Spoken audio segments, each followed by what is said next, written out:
Okay, everyone, so let's try to understand that how we can use a EURI API to generate any kind of an image based on the prompt that we are going to give. Plus, we are going to see that what in all options we have available with respect to a image generation. So here is a code sample which is given to me, but before that, let's go ahead with the EURI API.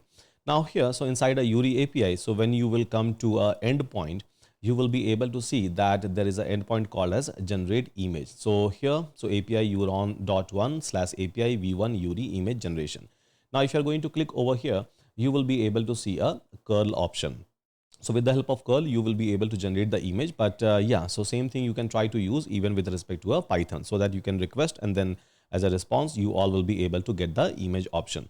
And these are the option which is given to you in terms of generating the image. These are the parameter by default you will be able to control. Let me show you like a practical example for that. But before this, you have to generate your API key. So to generate an API key, it's a simple create API key and then give any kind of a name to this API key. And it will be able to give you a EURI API, copy it, and then you are going to replace this API key with the API key that you have generated just now. And here, so we have a endpoint, which is a URL given to me so that it is going to hit the EURI API system. And payload wise, so these are the options which I have given. So I'm trying to say, I'm trying to write a prompt that give me an image of Newton playing guitar and rose on a table. And the model wise, right? Model wise, we have given you a black forest flux model axis. And number of image is equal to 2. I can try to make it 1. That's completely fine. Size I can try to define. So whatever size with which you would like to generate an image, you can try to control that part. Quality is equal to standard, or maybe you can try to write even a high definition. That's completely fine. Response format, so by default we have given you URL, but if you are looking for image output in terms of a base64 JSON, you can try to do that. Style is equal to vivid, so even this style you can try to play with.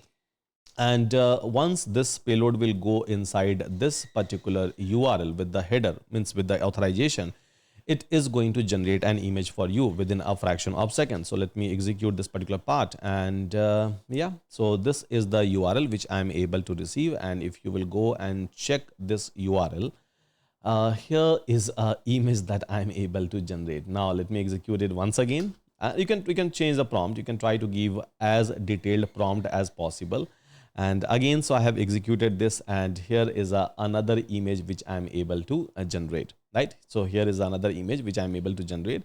So this is pretty much easy for all of us. You all can generate whatever image that you want. And if you're looking for an image in a base64 format, you can just try to pass the parameter instead of URL, give a base64, and it will end up generating an image for all of you. So hope all of you are going to enjoy it, and all of you are going to try this out in terms of image generation. It will be fun, by the way. Yeah. So with that, thank you so much, everyone.